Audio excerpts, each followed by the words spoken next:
Thanks for making the Locked On Ole Miss podcast your first listen every day. We are, in fact, free and available wherever you get your podcast, including YouTube. So do us a favor, subscribe to the YouTube channel, hit the bell for notifications, upvote the video, comment down below. That'd make us all very happy. Pratt Rogers joins us for his weekly segment. I'm going to say on Ole Miss football, because this is going to be a football episode anyway, but this is weekly segment on Ole Miss football. How you doing, Pratt? Man, great. Enjoying a more quiet President's Day here. So all good in my world. What's up with you?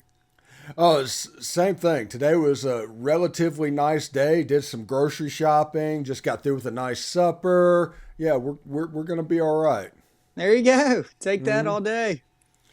You know, looking at this, you mentioned earlier you kind of wanted to do letter grades of offensively from the 2022 season. So we'll look back one more time. And I think we need to start with the quarterback position. It all starts with the quarterback position. Let's start there. What are your thoughts on 2022 on the quarterback position? So, Stephen, I think really encouraged with Dart's performance. And obviously, as we've spoken before on this podcast, as the season progressed, he got better and better as an individual. What I really thought that we could really take away from today's podcast, too, is kind of how we wrapped up the recruiting cycle in 2023 at the individual positions. And you and I kind of discussed individualized letter grade for each facet of the offense today. And maybe next week we can go through the defensive side of the ball. But for today, I no doubt thought, if your original question on the quarterback side, no doubt, got to give Lane Kiffin and everybody a plus on the guys they were able to pull in. I mean, between Sanders, Howard, and the retention of Dart. I'm extremely excited for the QB room. I think that's really what drives this team in the upcoming spring and into the 2023 season. I think is really just predicated on the power at the quarterback position. Yeah, the last time Ole Miss had a quarterback room anywhere like this, like Glenn Griffin and Jim Weatherly were roaming the halls in the quarterback meeting room. We go back to the early 60s, the last time it looked anything like this. So it's really interesting to see. Earlier today's show, it was about, hey, can Walker Howard be the QB1 for this team? And talent-wise, he might be the most talented player in that room. And if it's off of talent, he gets the ball out of his hands quickly and does a lot of the stuff that Matt Corral did in 2020 and 2021. The only thing he needs is seasoning. So if he comes out and has a good spring practice and a good fall camp, yeah, he can absolutely win this job. But Jackson Dart, a former Gatorade National Player of the Year, all the talent in the world, he's a five-tool quarterback. If he adjusts a couple of little things in his game, he could make a big jump in year two. And then Spencer Sanders, he's a former 4-year starter at Oklahoma State, won the Fiesta Bowl over Notre Dame in 2021. So, I mean, this quarterback room, like you said, has me unbelievably excited. Yeah, and I mean, that's an easy layup question, A+ all the way. It'll be exciting for sure. Somebody's going to have a great season. Yeah, this next one, we might differ a little bit on it. But the running back room, because Quinshawn, he's an A+ back. He's an elite back. He's somebody that Ole Miss hasn't had in a long, long time. But I think Kedrick Riscano has a chance to be a breakout player for Ole Miss in the fall. Personally, I would put that room at an A, just because it's an A+ with Quinshawn. And then it's an A with Kedrick Riscano, because I think he is going to do a lot of the same stuff that Zach Evans was able to do. So that's funny you say A. I was going to say A as well, maybe A- if you're being a little bit of a snob. But the retention of Quinshawn is what bolsters this team, no doubt. I mean, we all know that. And the way I'm kind of looking at it is, how do you replace Zach Evans? And if Riscano can come in and replicate the yardage that Zach Evans had last season, then or more, then we're going to have an A+ running back room, I think. I mean, there's a little bit of uncertainty with Ulysses Bentley and his health. That's maybe what knocks me down to an A minus is kind of what productivity is seen other than the monster we know that Judkins is. But I would say A to A minus on that one as well. And to say A minus, you're a little bit of a snob, and that's all right, you know? Yeah.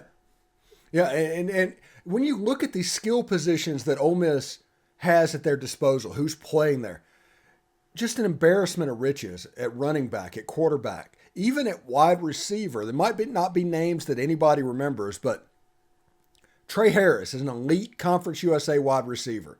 He is going to be really good. Chris Marshall, Laquan Treadwell is all over his game. Aiden Williams, I saw him at the Under Armour game down here. Gosh, I'm excited for him. Yeah, completely showed out. When you looked at him and they were just going through individual work, Aiden Williams was one of the best ones here. And I saw him that whole team, and one of the MVP was that kid, Zachariah, whatever, that went Branch to USC. with USC, yeah. But in individual drills and things like that, you could just see the smoothness that Aiden had. Unbelievable catch radius, great route runner. And he gets to be a third wide receiver on this team. And that's not even including the slot receivers. There's so much talent that these guys have at their disposal. People are going to look at Jonathan Mingo going away from the team as a huge loss. Malik Heath, huge loss. Ole Miss did a decent job at replacing them. I am going, just because of I haven't seen it, it's kind of a show me mode. I'm going to say B plus at wide receiver. That's exactly what I was thinking, Stephen. B plus, and 100% agree. It's just based off of repetitions. We haven't seen a lot of Chris Marshall in SEC play with Texas A&M. We haven't seen a lot of Trey Harris in any SEC play at all. So, I think there's a few question marks with that, but no doubt excited for the guys we've got returning. And quite frankly, if a few of these prior or younger players step up, I think we could have a really special wide receiver room. We just haven't seen that yet. And Kiffin, as we've talked about in the past, Kiffin doesn't love playing a multitude of players to give those young guys the reps they may or may not need. And at that point, we just haven't seen a lot of in-game action from some of these guys. So I'm with you on that, B+, and I'm extremely excited for that room. I think that's kind of the wild card of the offense is how great can this receiving corps be, or are we looking up at the end of the season and say, oh my gosh, nobody on the team can catch? So I think there's a big question mark just because we haven't seen the reps, but I'm extremely excited, extremely bullish on the wide receiver room. I'm not worried about that. Yeah, and this is the one that I'm going to reframe how people look at this one, because they're going to say, and it's the tight end room. And last year, tight end for Ole Miss was at best a D. It was. You're being kind. Yeah. I mean, it was bad. So whenever Caden Priestcorn came in as a transfer, people might look at him as something else, but he's essentially an upgrade over Casey Kelly. Which, if Casey Kelly's injury gets done, Casey Kelly is back. Michael Trigg, if he takes a step forward. So you're going from the Mississippi State game to where Jonathan Mingo was lining up at tight end from time to time, to potentially having 3 or 4 players that can play that position. It was a D. Like I said, and I'm being nice about that last year, I would put that as a B- right now for Ole Miss. Yep, I agree. If you had asked me this time last year, I would have said A to A-, with Trigg and his upside, but we all know how that kind of turned out this season, and I really do think he gets his head screwed on right, and I really do think he comes out and play, but I'm looking at it through the exact same lens you are. If we are just strictly looking at this from an upgraded perspective of the talent that we previously had on the roster, I agree that this is probably somewhere around a B. I think Priestcorn will do a great job. I think he's a much more serviceable catcher than Casey Kelly. I think he's a great blocker, which Trigg is seemingly unwilling to do at this point. So I think he could be a kind of pretty good middleman between what we had in Trigg, or the upside we hoped to have in Trigg, and kind of the upside in Casey Kelly of his blocking. I think that hopefully Prescorn lands right in the middle of that and is a great player, and I think he will be. Yeah, and Prescorn could be a person that can unlock Trigg, and if that happens, this tight end room goes from a B to an A almost instantly. It's all dependent on Michael Trigg waking up. Yep, I agree with that. And look, I think that Prescorn's skill set brings a little bit different dynamic to the tight end room, and it could feed Trigg may be able to feed off that kind of, as you mentioned, but also may kind of pick up some new techniques, and from a guy who's been there, done that. And I'm excited about Trigg. I really am. I just think he's too talented to kind of botch this season. I really do, Steven. Yeah. And finally, we'll go to the offensive line. John Garrison takes over a unit that was a little bit maligned, but also people need to understand that this team does not pass block. It is mostly run blocking, which means that the quarterback holds the ball too long, does not get the ball out of his hands, it's going to look like the offensive line is not blocking the defensive line very well, because it's easier to shed a run block than a pass block. Now, with that being said, Ole Miss is losing Nick Broker to the NFL. He's going to get drafted, but Ole Miss has picked up Victor Kern and Quincy McGee that plays the guard position. So it's going to be a similar fit to what we saw last year. Maybe John Garrison works a little bit of average. I'm just going to do a C+ at the moment on the offensive line. Yeah, I don't think we improved at O-line. Honestly, I think it's probably tough to replace some of those veteran players, and I think we've got depth. This is probably the one position or one position on the team where I feel like we've got depth, but not necessarily maybe superstars. I feel like at every other position, maybe outside QB, but at running back, we've got a superstar. At wide receiver, we've got two superstars. At tight end, we've got one superstar, and I feel like hopefully we've got depth at O-line, which is important. And it's hard to be deemed a superstar as an offensive lineman. They're not flashy guys, but I would probably say C, to be honest with you, Steven. I don't really see where we progressed forward on replacing talent that we lost at that position at all. But well, I do think we've got a lot of key players. Go ahead. Jake Thornton to John Garrison. No doubt. We need to see what happens. That could be the big addition that Ole Miss is getting this football season, is that former Nebraska guy coaching the offensive line. We'll see what that happens. But, before we get out of here, what are you looking forward to in spring? What do you want to see? I mean, everybody wants to see the QB battle, duh. But I feel like there's a lot more to be seen than just who gets first team reps, who gets second team reps, who's throwing the deep ball well. I think there's a lot to go on outside of that.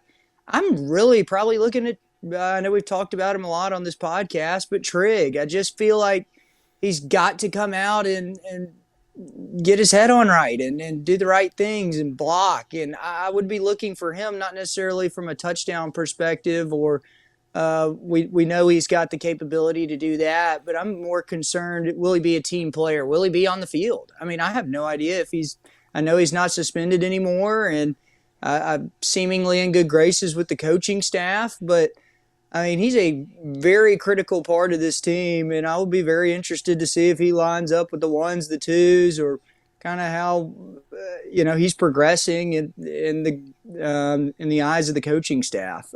He would probably be my number one player I would like to watch the most. Outside that, I think I'm not concerned at running back.